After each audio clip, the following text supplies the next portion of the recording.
Welcome to SF cooking family. कैसे हैं आप सब? उम्मीद है ठीक ठाक होंगे, खैरियत से होंगे, अच्छी सेहत को एंजॉय कर रहे होंगे। आज हम आपके लिए लेके आए हैं एसएफ कुकिंग फैमिली पे एक बहुत ही मज़ेदार सा जुगाड़ू किस्म का डिज़र्ट। मैंने बनाई थी सेवइयां परसों, तो घर में कुछ चीज़ें बची हुई पड़ी थी, वो मैंने उसमें डाल दी। वो इतनी मज़े की बनी, इतनी मज़े की बनी कि मैं आपको क्या बताऊँ। तो मैंने सोचा ये रेसिपी आपसे भी शेयर करते हैं।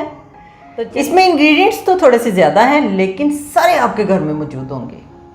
तो चलें फटाफट से सिंपल एंड टेस्टी सेवइयां बनाने की रेसिपी शुरू करते हैं। लेकिन हमारे चैनल को सब्सक्राइब कर दें, बेल नोटिफिकेशन को दबाना बिल्कुल नहीं भूलना, हमारे वीडियोस को लाइक किया करें। तो चलिए शुरू करते हैं। यहाँ पे जनाब 2 लीटर दूध लिया था मैंने, और इसको मैंने कोई 15-20 मिनट हुए हैं हल्की आंच पे रखा हुआ है। और ये देखें इसके ऊपर बलाई आ गई है। इस बलाई को अब आपने इकट्ठा करके तो इसके अंदर मिक्स कर देना है। इससे भी बड़ा अच्छा इसके अंदर एक इसका टेक्सचर आएगा। तो अब इसको मैंने इसमें डाल दिए हैं 3-4 छोटी सब्ज़ इलायचियाँ जो होती हैं ना, उनके दाने निकाल के डाल दिए हैं। इलायची पाउडर डाल लें या साबुत इलायचियाँ भी इसमें डाल सकते हैं। और 1 कप मैंने इसमें चीनी का डाल दिया है। ठीक है, ये 2 लीटर दूध है। और आप जो चीनी है ना अपने टेस्ट के मुताबिक भी कम ज़्यादा कर सकते हैं। और अब मैंने यहाँ पे जनाब 1 अंडा फेंट के अच्छी तरह से इसमें शामिल कर दिया, और इसको फ़ौरन से हिला देंगे ताकि इसके अंदर वो ना बन जाए गुठलियाँ सी। अच्छा जी, अब आपके जहन में ये आ रहा होगा कि अंडे की स्मेल ना आए। इसमें से बिल्कुल भी स्मेल नहीं आएगी, क्योंकि अभी हमने इसको बहुत पकाना है। 2 मैंने ब्रेड की स्लाइसेस ली थी, घर में होती है ब्रेड भी, आपको पता है। उसको मैंने चॉपर में चला लिया, चाहे तो आप इसको ऐसे भी तोड़ के डाल सकते हैं, वो इसमें शामिल कर दें। और 150 ग्राम का वो जो एक पैकेट होता है सेवइयों वाला, वो सारा इसमें मैंने डाल दिया है। ये देखें जी, अब 2 चीज़ें तो मैंने इसमें डाली, एक चीज़ अभी मैं और इसमें डालूंगी जो सबसे ज़्यादा इसके टेस्ट में इजाफा करेगी। अब हमने सेवइयां डाल के इसको 5 से 6 मिनट पकाना है बहुत अच्छी तरह से।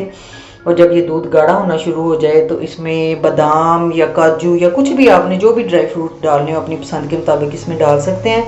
मेरे पास इस वक्त बादाम ही थे तो वो मैंने डाल दिए। और अब जनाब ये है जब सबसे अहम इंग्रेडिएंट है, ये है मिल्क पाउडर। ये मैंने आधा कप इसमें डाला। ये तो इसके टेस्ट को बिल्कुल 4 चांद लगा देगा। इसको डाल के तो इसको मिक्स कर लें। और जनाब सेवइयां हमारी पक चुकी हैं, रेडी हो गई हैं। और 2 टेबल स्पून इसमें मैंने कोकोनट पाउडर का डाल दिया है। पसंद हो तो डालें, नहीं तो ऑप्शनल है टोटली। और ये जो अंडा, ब्रेड क्रम्स और जो खुश्क दूध मैंने इसमें डाला है ना, इससे इसका इतना कमाल का टेस्ट आएगा। अब ये देखें ये थिक हो गई हैं, बबल से बनने लग गए हैं, तो इट मीन्स के ये रेडी हैं। और अब ये देखें ठंडी होने के बाद भी ये कितनी मज़े की फ्लोइंग कंसिस्टेंसी में है।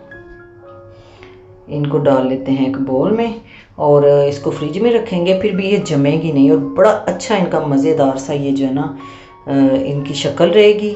और क्रीमी रिच फ्लेवर्ड सेवइयां मज़ेदार सी तैयार हो जाएंगी। इसको ट्राई करके फीडबैक ज़रूर शेयर कीजिएगा। जी जनाब, कैसी लगी हमारी मज़ेदार सी ज़बरदस्त सेवइयों की रेसिपी? मज़ा आएगा आपको, इस तरीके से बनाइएगा। चीज़ें वही आपको पता चल गया जो कि आपके किचन में मौजूद हैं।